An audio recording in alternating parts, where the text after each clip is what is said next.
साथियों, अन्याय की दास्तां तो हम लोग रोज देख रहे हैं। हर आए दिन कुछ ना कुछ सुनते रहते हैं, हर आए दिन कुछ ना कुछ देखते रहते हैं।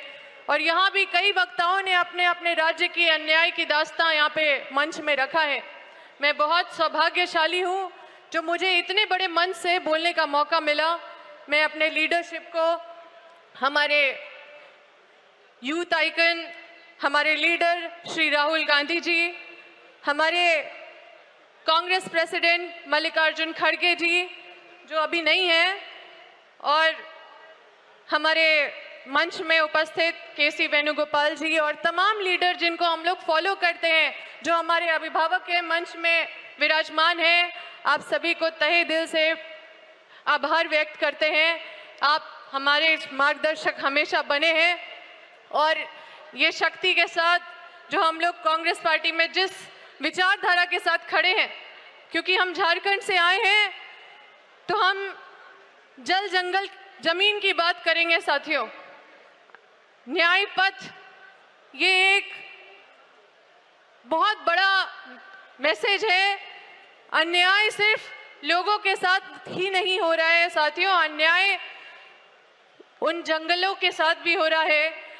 जमीन भी छीने जा रहे हैं, पंछियां, जानवर सब इधर उधर हो जा रहे हैं। और मैं ऐसे झारखंड से आती हूँ जहाँ पे हर आए दिन लोग विस्थापित हो रहे हैं।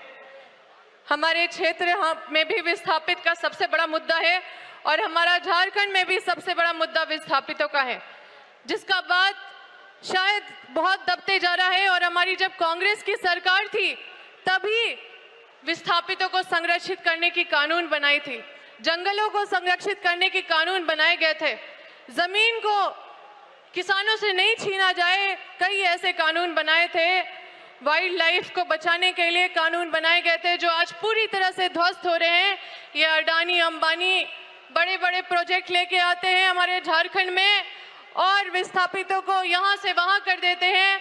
न रिहैबिलिटेशन मिलता है, न कंपनसेशन मिलता है, न मुआवजा मिलता है, न नौकरी मिलता है। साथियों, हमारे झारखंड के लोग इधर उधर दर बदर भटकते भटकते कहाँ लेबर का काम करने दूसरे प्रदेश में चले जाते हैं।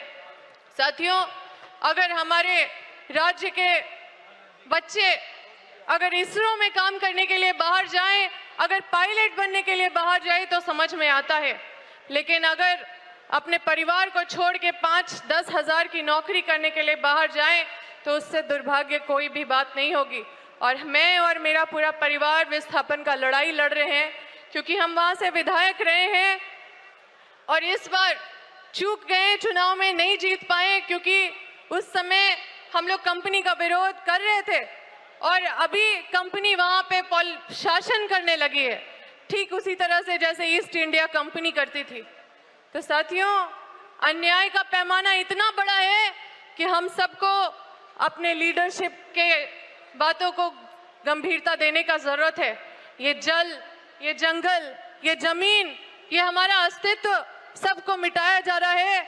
और हमारे क्षेत्र में इतना माइन मिनरल होने के बाद भी पूरे देश में सबसे गरीब राज्य अगर कोई है तो वो झारखंड राज्य है। पूरी तरह से अन्याय का प्रकाष्ठा हम लोग देख रहे हैं साथियों।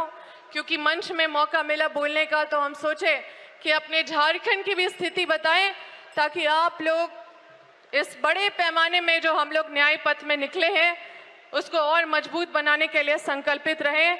हम तहे दिल से धन्यवाद देते हैं अपने नेता राहुल गांधी जी का, जिन्होंने हम सबको इतना विजन दिया है और सशक्त सोच दिया है। और जिस तरह से संविधान खतरे में है, इतना बेबाकी से हर वो मुद्दे को उठाते हैं जो शोषित, वंचित, पीड़ित है, वो सुनते हैं तो उनके अंदर एक आशा, एक उम्मीद बची रहती है। और इसी आशा उम्मीद को हम लोग सब मिलके संकल्प लें और इस संकल्प में आगे मजबूती से बढ़े। मेरी सब इस परिवार को शुभकामनाएं हैं और तहे दिल से धन्यवाद देते हैं अपने लीडरशिप को। धन्यवाद।